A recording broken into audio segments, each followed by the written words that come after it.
tous, bienvenue dans cette vidéo YouTube où nous allons beaucoup parler de l'électronique en général. L'électronique en général est basée sur le comportement des dipôles qui sont dans certains schémas, qu'on met dans certains schémas et qui sont généralement utilisés dans plusieurs domaines de notre vie, comme dans nos télévisions, dans nos jouets, dans nos appareils, la plupart d'ailleurs qui sont électroniques. Bon, pour commencer, nous allons voir d'abord les notions de base en électronique afin de mieux appréhender la chose. Nous allons commencer par dire d'abord ce que c'est qu'un dipôle et donner-en quelques exemples. C'est quoi un dipôle? Un dipôle, comme on le dit, veut dire deux, et pôle. Donc, c'est un élément qui a deux pôles,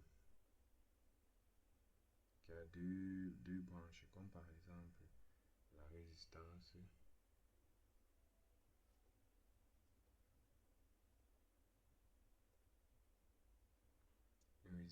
RB est un dipôle, une inductance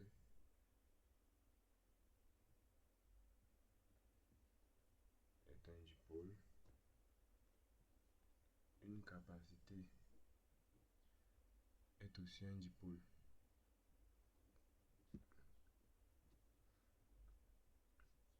Maintenant, voici les différents. Il y en a encore plusieurs, mais voici les dipôles de base que nous aurons à utiliser.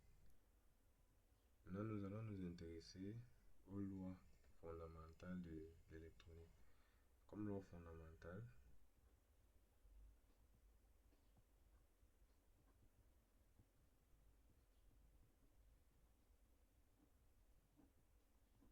nous allons commencer par la loi des nœuds.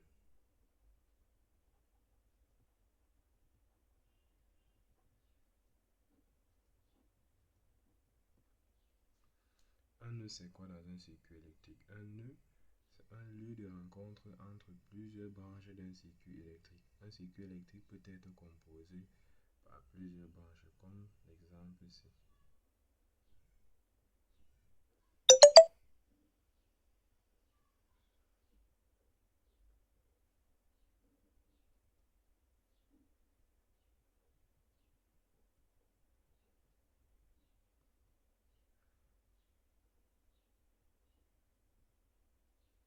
Voici un circuit électronique.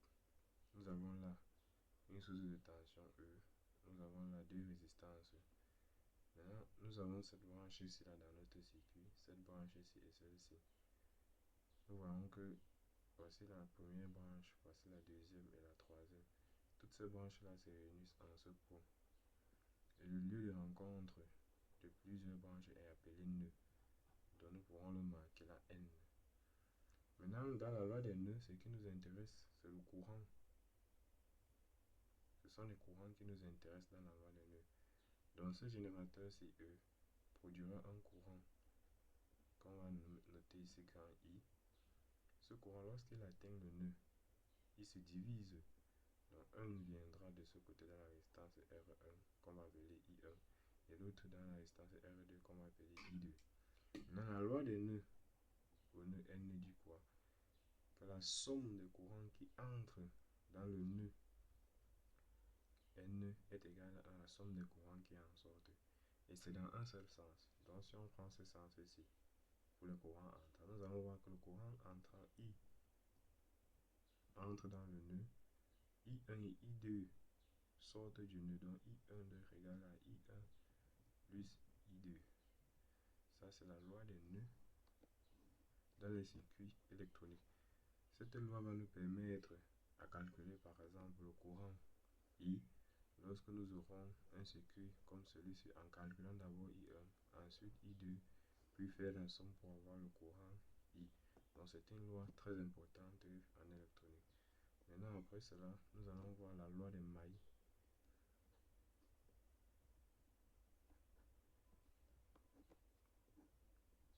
La loi des mailles se lance dans un circuit fermé. C'est quoi une maille? Une maille, c'est un circuit fermé en électronique.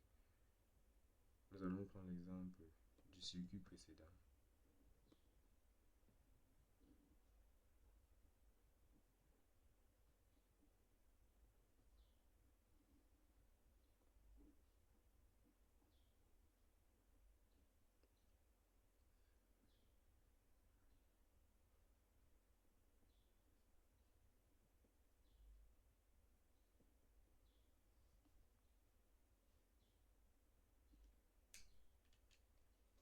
Nous allons travailler avec cet exemple-là.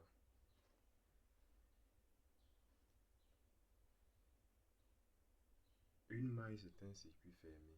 On entend quoi par circuit fermé? Lorsque le courant I quitte de la borne positive de notre générateur, il peut passer par la résistance R1 et revenir là.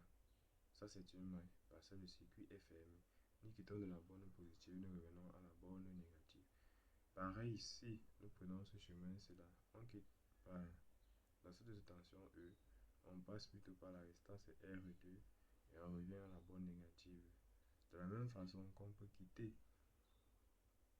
de la résistance R1 vers la résistance R2 et revenir là vers la résistance R1. Donc le point de départ doit être le point d'arrivée, tout en vérifiant si le circuit est réellement fermé. Là maintenant, ça c'est le courant I1. Lorsqu'il traverse la résistance R1, il crée une chute de tension V1 qui est inversement à son sens. Donc si le courant descend, la tension monte. Ça c'est une convention. Pareil pour la résistance R2. Maintenant, nous connaissons la loi d'Ohm, qui est élémentaire, qui dit que la tension en borne d'une impédance ou d'un dipôle est égale à sa résistance fois le courant qui la traverse. C'est une loi qui sera très utilisée en électronique. Maintenant, si nous revenons à l'autre loi de maille, si on me demande de lancer la maille dans ce circuit, je pourrais prendre ce chemin-ci. Donc, je commence par la source de tension E. Ça, c'est la première maille. Je commence par la source de tension E. Je passe là par V1 plus, bon, moins, parce que la tension E est positive dans ce sens.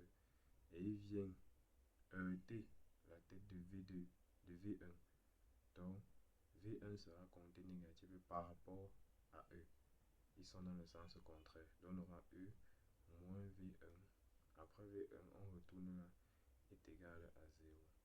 Or, d'après la loi d'Ohm, on a V1 égal à R1 I1. Donc, E doit être égal à E moins R1 I1 égal à 0. Ça, c'est la première maille. Dans la deuxième maille, nous allons plutôt suivre le chemin E, R2, E. C'est-à-dire que on va commencer par la source de tension E. La tension venir comme ceci, passer par V2.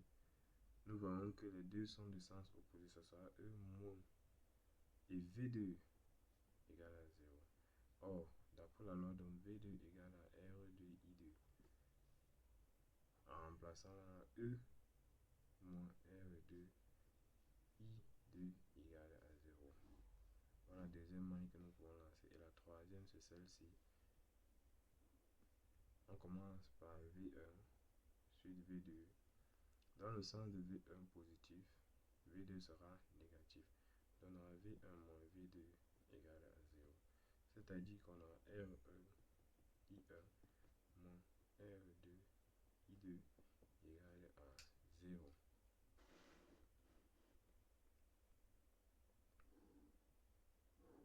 Voilà les trois mailles que nous pouvons lancer dans notre circuit. Nous allons arrêter là aujourd'hui avec la loi des nœuds et la loi des mailles, qui sont deux notions très importantes en électronique, associées à la loi d'Ohm, qui nous permettra de trouver les courants et les tensions dans divers circuits électroniques. Abonnez-vous, likez, partagez la vidéo et restez connectés pour la suite car de bonnes choses arrivent encore.